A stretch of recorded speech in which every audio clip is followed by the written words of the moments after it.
Hello, friends, and welcome to Take Two for this Wednesday, the 20th of November, 2024. I'm Jeannie, and I am so glad that you've decided to come along for the ride on this hump day.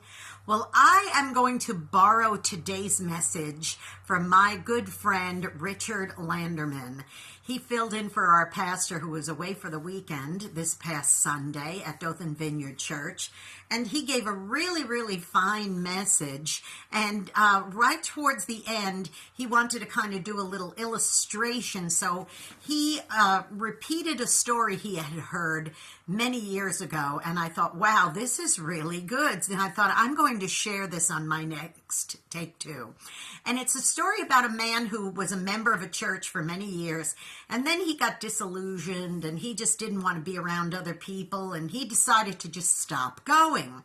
Well, it was a winter's day, and the pastor decided that he was going to go visit this parishioner whom he had not seen in quite some time, and he thought he would go in and just drop in on him, and he wasn't quite sure what he wanted to say, but he knocked on the door, and the man welcomed him in. They were old acquaintances after all, and he said, come on in, and he said, just go on into the living room. I've got a fire going, and you could just stay warm and take a comfortable seat over there, and I'll be with you shortly. So the pastor sat in the chair, and then the other man came in, and they sat there kind of in silence for quite some time. And the pastor was watching the fire in the fireplace as the flames were just going and being warm. And he didn't say a word, but then he reached over with the tool, the fireplace tool, and he got out one ember, just one, and he put it to the side and just rested it there. And in no time at all, that glowing hot ember cooled down and just became sort of a cold lump there. And he just let it sit there a while, and then after a short while, he got up and he said, okay, I must be going now. And there were very few words spoken between them, but he went over and he reached over and got that cold ember and put it back in the fire. And in no time at all, that ember was hot and red again. And he said, well, I just wanted to say that we've missed you and say goodbye now, the pastor said. And the man said to him, he said, thank you so much. He said, for what? He said, for that fiery sermon you just preached. He said, I'll see you on Sunday. Now, isn't that very interesting? Now, I hope you understand the story there.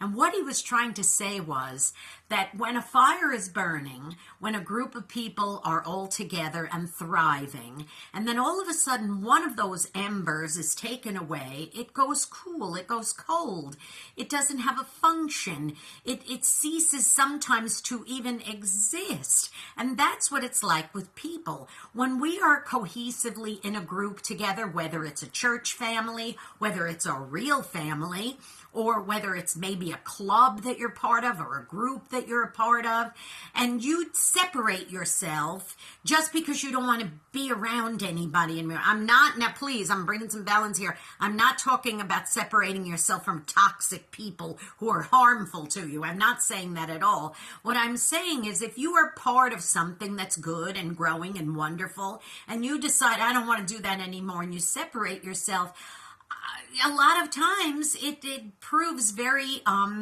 detrimental to the person who's stepping away. It's not a good thing. We need one another. And that's my whole point of this message today. I want to be part of great things with other people. Now, that doesn't mean I have to be best friends with every single person I know. Now, as you could tell, boys and girls, I am a people person, and I do like to be around other people. But I'm saying if I'm part of something and really part of my family or part of, some other things that we, the church or clubs that I've been part of, or employment at a certain place I've been part of, I want to thrive in whatever group I'm connected with. I don't want to set myself apart and say, you know what, I don't need any of you. I'm just going to do it alone. Now, there are times that we need our solitude. Again, balance. We do need solitude sometimes, of course. Even Jesus separated himself from his disciples at times and went off alone to pray and so forth. But what I'm saying is that if we're part of something and we find ourselves walking away for the wrong reasons, and we can become like that ember that turns cold.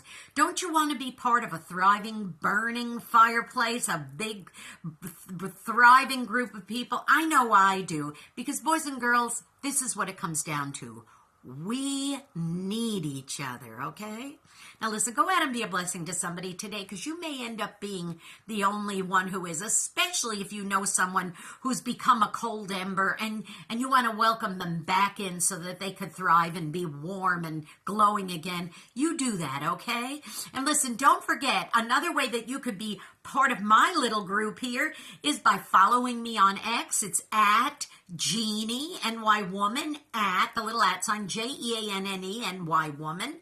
And don't forget to follow me there. And you can also subscribe to this YouTube channel if you haven't done so already. Jeanne Sigler, Jeanne-Sigler. Hit the subscribe button, the notification bell. Give me a thumbs up. Really helps with the algorithms, okay? And also, please don't forget, you could be part of my music world by tuning into me at Through the Eyes of a New York Woman, heard every Saturday at 9 Eastern, 8 Central on UltimateOldiesRadio.com, and an encore presentation on Sundays at Oldies700.com at 4 Central, 5 Eastern, AM and PM. I love you. And Ultimate Oldies is at 9 o'clock Eastern and 8 o'clock Central, in case I forgot to mention that. Okay, I love you all very much. Hey, countdown to Thanksgiving. We got just a little over a week now. I hope you got everything in preparation for that. That's a good time, if you've been away, to get back into the fold. I love you. I'll see you next time. Bye-bye.